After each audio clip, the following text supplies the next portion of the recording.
दिल्ली में 100 किलोमीटर प्रति घंटे की रफ्तार से जो आंधी चली उससे बहुत ज़्यादा नुकसान हुआ।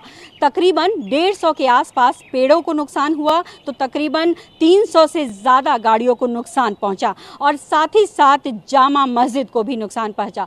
जी हां, जामा मस्जिद जो कि देश का ऐतिहासिक धरोहर है, उसको किस तरीके से नुकसान पहुंचा वो हम आपको तस्वीरों के माध्यम से समझाने की कोशिश करेंगे।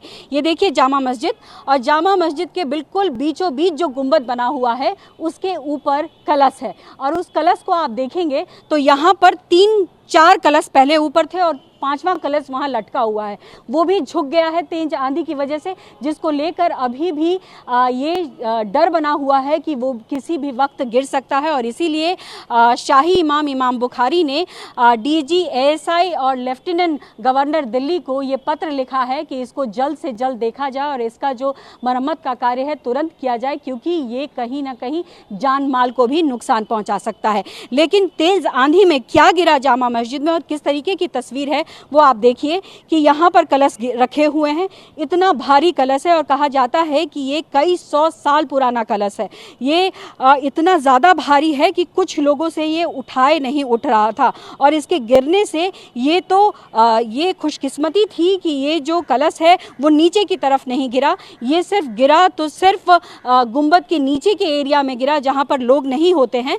इसने यहाँ के पत्थरों को डैमेज किया और यहीं आकर रुक गया, जिसके बाद से यहाँ पर आप देखें तो रस्सी से इसको बांध दिया गया है, क्योंकि काफ़ी ज़्यादा भारी है और इसके भी नीचे गिरने की आशंका हो सकती है, और इसीलिए इसको बांध दिया गया है।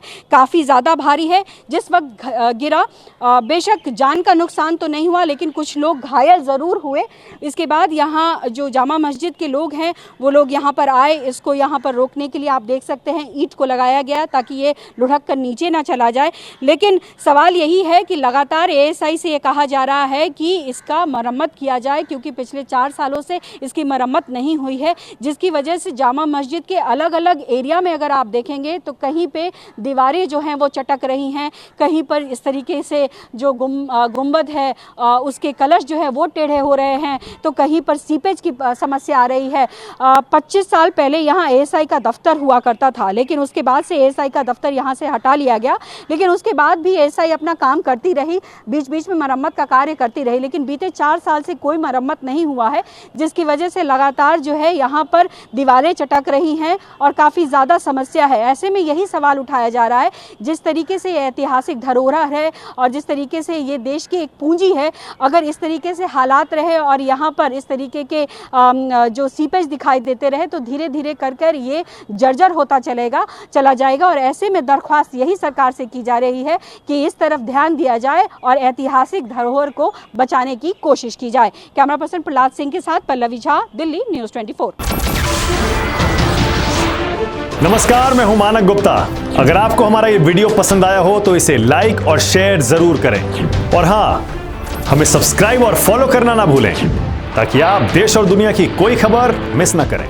तो जुड़े रहिए हमारे साथ और देखते रहिए न्यूज़ 24।